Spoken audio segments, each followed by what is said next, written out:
মাঝে এক আসর বিরতি দিয়ে ইন্ডিয়ান প্রিমিয়ার লিগ বা আইপিএলে খেলেছেন 15 বছর। 5 বছর দিল্লি ক্যাপিটালসের হয়ে খেলার পর 7 বছর খেলেছেন সানরাইজার্স হায়দ্রাবাদের হয়ে। তারপর আবার 3 বছর মাঠে নেমেছেন দিল্লি ক্যাপিটালসের জার্সিতে। বলছিলাম ডেভিড ওয়ার্নারের কথা। 18 বছর ধরে চলা আইপিএলের 15 আসরেই দল পাওয়া অস্ট্রেলিয়ান সাবেক এই অধিনায়কের এবার খেলা হচ্ছে না টুর্নামেন্টটি। 2025 আইপিএল আসরকে সামনে রেখে হওয়া মেগা নিলামে যখন অবিকৃত থাকেন ডেভিড ওয়ার্নার, তখন সেই খবর শুনে পুরো ক্রিকেট বিশ্ব হয়েছিল স্তব্ধ, অবাক। কেননা 2016 সালে এই অধিনায়কের হাত ধরেই শিরোপা ঘরে তুলেছিল আইপিএল দল সানরাইজার্স হায়দ্রাবাদ। অথচ গতকাল 12 এপ্রিল যখন হায়দ্রাবাদ মাঠে নামছিল পাঞ্জাবের বিপক্ষে, তখন ভারতেরই চিরপ্রতিদ্বন্দ্বী দেশ পাকিস্তানের করাচিতে মাঠে নামেন ডেভিড ওয়ার্নার। এখন যে কোনো ব্র্যান্ডের পুরাতন এসি বদলে নতুন ওয়ালটন এসিতে উপভোগ করুন 25% ছাড়।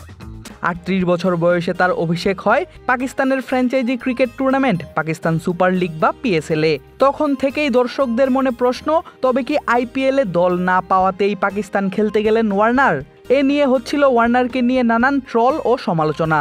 তাই তাকে এই প্রশ্নটা করেছেন পাকিস্তানের সাংবাদিকরাও। ম্যাচের আগে সাবেক এই অজি ক্রিকেটারকে জিজ্ঞেস করা হয়, আইপিএলে দল না পাওয়াতেই কি তিনি প্রথমবারের মতো পিএসএলে? উত্তরটা ওয়ার্নার দেন বেশ বুদ্ধিদীপ্ত। জানান তার কাছে ক্রিকেট খেলাটাই একমাত্র লক্ষ্য। আমি তো এই প্রথমবার এ কথা শুনলাম। আমার দৃষ্টিকোণ থেকে যদি বলতে হয়, আমি তাহলে বলবো ক্রিকেট খেলতে চাই, আর পিএসএল থেকে আমার কাছে সেই সুযোগটা এসেছে।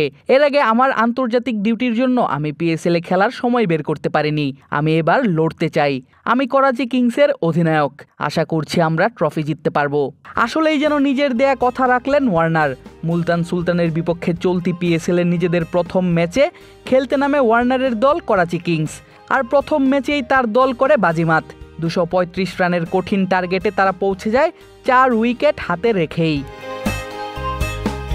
যদিও ওপেনিংয়ে নেমে খুব একটা সুবিধা করতে পারেননি অধিনায়ক ডেভিড ওয়ার্নার। 6 বলে 12 রান করে আউট হন ব্রেসওয়েলের বলে লেগ বিফোর উইকেটের ফাঁদে পড়ে। তবে প্রথমবার পিএসএলে খেলতে আসা ওয়ার্নারের যে কিছুটা সময় লাগবে থিতু হতে, সেটা অনুমেয়ই ছিল।